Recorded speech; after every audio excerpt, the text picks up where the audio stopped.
Hi, everybody. Welcome to episode 2 of Transit Roundup with me, Dana Beveridge, and my friend Terry Ross, both from Clevelanders from Public Transit. Welcome. Hi, Dana. Today, we're going to be talking about this letter that got sent out about a week ago from Jarrett Walker. Jarrett Walker is a world-famous transit designer. He's done work for the Cleveland RTA, and he has a blog called Human Transit. This is a letter that he sent out to his clients, and it gives us a sort of an inside, behind-the-scenes view of what transit professionals are thinking about public transit in this time of an epidemic. So in his letter, Jarrett Walker says, "We're all dependent on transit now," which is strange because transit ridership is down so much. What do you think about the idea that we're all dependent on transit right now? I think what he means is that even though we may not be taking transit ourselves, we're dependent on essential workers that are dependent on transit. So we have a sort of second order dependency on transit that we may not even be aware of. I think it's 1/3 of transit riders are what would be considered essential workers. In the letter, he mentions new goals for public transit.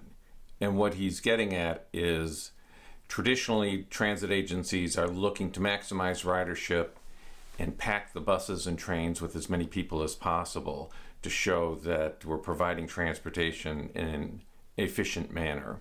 Really, we want to have half-empty buses or less, so we need to make sure that people can do social distancing while they're using public transit and keep riders and operators safe. It is interesting that everything is sort of reversed now, where transit agencies across the country and the world are telling people to stay home and not to use their service, should be using bigger buses and longer trains to keep them at minimal capacity. The letter talks about the need for flexibility. Transit agencies need to respond quickly to changing circumstances, and they also need a way to understand what those circumstances are. In order to do that, we need to be gathering data about who's using the transit and where they're going and when they're going. The transit app actually is doing a great job at using its data to show agencies, including RTA here in Cleveland, what the drop-off has looked like in ridership. Jarrett Walker also, he talks about the fact that there's no existing system. So in planning for the future, we're used to starting from a baseline or the status quo, but we really don't have a status quo anymore. This is the new normal now. And he says that it does involve a lot of listening. So that needs to be listening to drivers, listening to passengers, and seeing where the need really is. He touches on the idea that people are getting together for church services, business meetings, community groups, virtually, online through Zoom and other online meeting spaces. The longer we do it, the more we get used to it, the less people are going to be using transportation of any kind post-pandemic. This has two implications. One of them is just trying to predict what the future need of transportation will be, and also where to reach people. If you're trying to do outreach to people, to the public, you have to go where they are, and where they are now is online. I do still have concerns for, those of us who don't have access to these virtual spaces. We do have a digital red line, as it's called. We have a lot of folks here in the city that don't have access to Wi-Fi or to internet in general or to smartphones.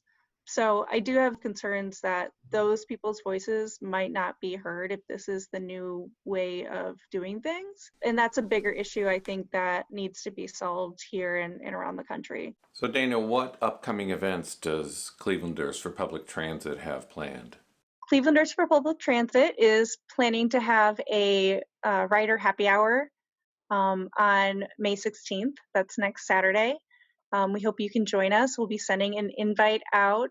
So this will be a virtual happy hour via Zoom on Saturday, May 16th, and the time and login information will be contained in the email invitation. And RTA's monthly board meeting will be streamed live on their Facebook page on Tuesday, May 12th from 9 to 11 a.m. More information at their website, and we'll link down below information of how to get your comments heard. Another thing that CPT has in the works is a writer survey that'll be sent out in the next day or so. So keep an eye out for that. Also here on social media and in your inboxes if you are a member or on our mailing list. And it might actually be out by the time that this video posts. But we are asking people to just take this quick survey, give us some information about what your experience has been as a writer, whether you're still writing during this pandemic, whether you have stopped writing because you're working from home or you're staying home, and just sharing your stories about what you've experienced so far during this uncertain time. Thank you, Dana, for hosting Transit Roundup once again, and we'll see you next week. Bye, everybody. Stay well.